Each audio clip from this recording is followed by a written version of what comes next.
Menjelang Hari Raya Idul Adha tahun ini penjualan hewan kurban mulai menjamur di Kota Mataram. Bahkan harga jual hewan kurban kambing mengalami kenaikan dari 2,5 juta rupiah menjadi 3 juta rupiah per ekor. Lebaran Idul Adha yang akan jatuh pada tanggal 9 Juli mendatang, pedagang musiman hewan kurban mulai menjamur di sejumlah sudut Kota Mataram untuk menjajakan hewan ternak kambing. Di tengah wabah penyakit mulut dan kuku, hewan ternak saat ini tidak terpengaruh terhadap penjualan dan omset para pedagang hewan kurban. Sementara itu, harga kurban ternak kambing setiap tahunnya mengalami peningkatan dari harga tahun lalu 2.500.000 per ekor naik menjadi 3 juta rupiah. Di tengah wabah PMK hewan ternak saat ini, para pedagang kurban berkoordinasi dengan Dinas Kesehatan Hewan untuk pemeriksaan kelayakan dan kesehatan hewan kurban yang dijual. Maaf Pak ya, belum diperiksa sama Dinas Peternakan. Tapi alhamdulillah kambing kami sehat semua. Kalau ada yang sakit kami pisahkan dia. Kami karantinakan, ada kita punya khusus kandang. Tapi yang kita keluarkan adalah kambing yang sehat-sehat. Penjual hewan ternak di Kota Mataram didominasi oleh penjual hewan ternak kambing, di mana wabah PMK hewan ternak tidak banyak menyerang kambing. Hingga H-10 Lebaran Idul Adha, penjualan hewan ternak di Kota Mataram masih sepi dan diprediksi lonjakan pembeli di H-5 Lebaran Idul Adha. Dari Mataram, Vinka Andini, iNews melaporkan. Kita beralih ke informasi lainnya. Dinas Pertanian dan Peternakan Lombok Tengah mengeluarkan syarat pemotongan hewan kurban. Selain harus memenuhi syarat sehat, hewan kurban juga harus mengantongi izin surat sehat yang dikeluarkan oleh Dinas Kesehatan Hewan. Di tengah meluasnya wabah penyakit mulut dan kuku di Lombok Tengah, Dinas Pertanian dan Peternakan setempat memperbolehkan pemotongan hewan kurban saat Hari Raya Idul Adha mendatang. Meski begitu, hewan kurban harus memenuhi syarat yakni dalam keadaan sehat.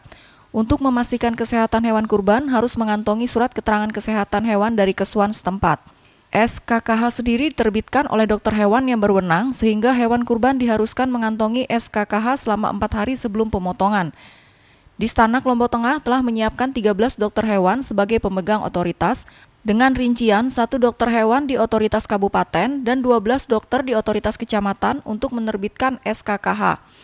Hingga saat ini, di Stanak Loteng telah mengeluarkan 2 SKKH untuk hewan kurban. Kita tidak bisa menyimpan vaksin itu kalau sudah digunakan. Jadi vaksin itu akan didistribusikan, dihabiskan. Mudah-mudahan semuanya bisa kita layani, semua HRP ya, hewan rawan PMK. Baik itu sapi, kerbau, kambing ya. Ada 3 hewan di Belalando yang bisa kita berikan vaksin, kecuali yang bunting ya.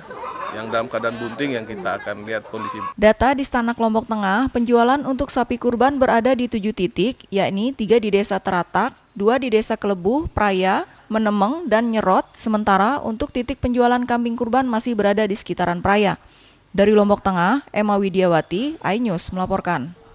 Pemirsa, hasil tangkapan ikan nelayan di Kabupaten Lombok Barat masih rendah akibat minimnya peralatan yang dimiliki oleh nelayan. Produktivitas nelayan di Lombok Barat rendah dalam menangkap ikan. Hal ini diakibatkan karena minimnya peralatan tangkap mereka dari kapasitas perahu dan peralatan nelayan yang masih tradisional.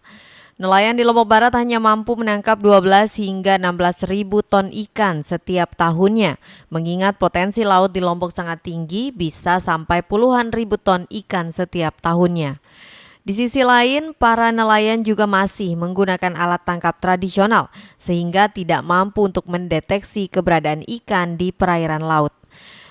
Meningkatkan produktivitas tangkapan nelayan, Kementerian KKP selain mengucurkan dana juga melakukan pendampingan serta pelatihan berkelanjutan dengan pendekatan teknologi tangkap. Jadi ini adalah pinjaman modal ya. Jadi kami ini mengolah, jadi selama ini kan bantuan-bantuan itu sudah diberikan. Ada bantuan itu dari pusat ataupun dari pemerintah daerah. Nah, kami melanjutkan mereka itu kan berarti kan sudah biasa berusaha ya atau kegiatan usaha penangkapan ikan. Nah, dari data tadi misalkan Pak Asda sudah mengatakan bahwa hasil tangkapan di Lombok Barat kan sudah 12.000 sekian ton gitu. Nah, kami kan meminta kepada teman-teman nelayan kira-kira tahun depan atau dari sekarang mau meningkatkan kapasitas tangkap berapa? Kepala Dinas Kelautan Lombok Barat menegaskan dengan adanya pendekatan teknologi tangkap ikan tersebut, kedepannya para nelayan mampu lebih berkembang dari tradisional menjadi lebih modern, serta produktivitas mereka lebih baik lagi.